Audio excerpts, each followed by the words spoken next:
आसमान में फैली खामोशी अक्सर सबसे खतरनाक संकेत होती है।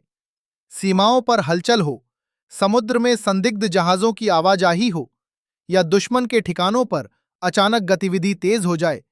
आज की जंग गोलियों से पहले जानकारी से लड़ी जाती है। और इसी सच्चाई को समझते हुए भारत ने एक ऐसा कदम उठा लिया है जो देश की रक्षा रणनीति को पूरी तरह नई ऊंचाई पर ले जाता है। भारत अब आसमान से दुश्मन की हर हरकत पर पहरा लगाने जा रहा है। भारत सरकार की योजना के तहत आने वाले समय में 52 जासूसी और निगरानी सैटेलाइट लॉन्च किए जाएंगे। ये कोई सामान्य तकनीकी प्रोजेक्ट नहीं, बल्कि एक सोची समझी जियोपॉलिटिकल स्ट्रेटेजी है। इसका सीधा मतलब है, भारत अब केवल जमीन और समुद्र से नहीं, बल्कि अंतरिक्ष से अपनी सुरक्षा सुनिश्चित करेगा। 24 घंटे, सातों दिन, रियल टाइम निगरानी के साथ। आज के दौर में युद्ध की परिभाषा बदल चुकी है।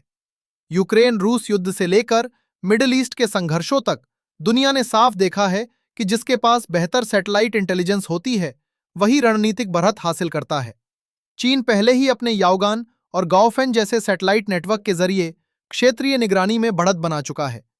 अमेरिका दशकों से स्पेस बेस्ड सर्विलांस में सबसे आगे है और अब भारत भी उसी लीग में मजबूती से कदम रखने जा रहा है। ये 52 सैटेलाइट सिर्फ तस्वीरें लेने वाले कैमरे नहीं होंगे। ये भारत की आंख, कान और दिमाग की तरह काम करेंगे। दुश्मन की सेना की मूवमेंट, मिसाइल लॉन्च की तैयारी, एयरबेस और नेवल पोर्ट की गतिविधि, पनडुब्बियों की मौजूदगी और सीमा पर हो रहे निर्माण कार्य, हर छोटी बड़ी हलचल भारत की नजर में होगी। इसमें दिन रात हाई रेजोल्यूशन इमेज देने वाले इलेक्ट्रो ऑप्टिकल सैटेलाइट होंगे। ऐसे एसएआर सैटेलाइट होंगे जो बादल, अंधेरा या खराब मौसम में भी जमीन के आर पार देख सकें। और इलेक्ट्रॉनिक इंटेलिजेंस सैटेलाइट होंगे जो दुश्मन के रडार और कम्युनिकेशन सिग्नल तक पकड़ सकें। इस पूरी प्रणाली का सबसे बड़ा रणनीतिक फायदा है सरप्राइज का खत्म होना। अगर चीन एलएसी पर सैनिकों की संख्या बढ़ाता है, पाकिस्तान मिसाइल मूवमेंट करता है या हिंद महासागर में कोई संदिग्ध विदेशी गतिविधि होती है, तो भारत को घंटों या दिनों बाद नहीं, बल्कि मिनटों में जानकारी मिल जाएगी। यही आधुनिक युद्ध का सबसे बड़ा हथियार है, सिचुएशनल अवेयरनेस। युद्ध शुरू होने से पहले ही भारत के पास पूरी तस्वीर होगी कि खतरा कहां से है, कितना बड़ा है और उसका जवाब कैसे देना है। इस फैसले का असर सिर्फ सैन्य मोर्चे तक सीमित नहीं है, यह भारत की डिफेंस और स्पेस इंडस्ट्री के लिए भी एक बड़ा मोड़ है।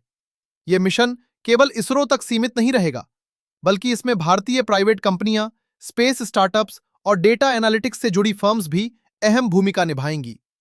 इससे मेक इन इंडिया को मजबूती मिलेगी, विदेशी तकनीक पर निर्भरता कम होगी और भारत एक उपभोक्ता देश से निकलकर डिफेंस टेक्नोलॉजी डेवलपर के रूप में उभरेगा। चीन और पाकिस्तान के लिए इसका संदेश बिल्कुल साफ है। अब हर मूव, हर तैयारी और हर चाल रिकॉर्ड होगी।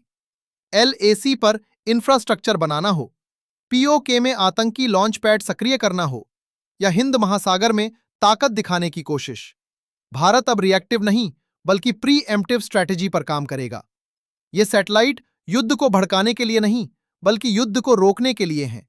क्योंकि जब दुश्मन को पता होता है कि उस पर हर पल नजर रखी जा रही है, तो वो जोखिम लेने से पहले 100 बार सोचता है। कुल मिलाकर ये 52 जासूसी सैटेलाइट भारत की सुरक्षा का सिर्फ एक नया साधन नहीं, बल्कि एक नए युग की शुरुआत है।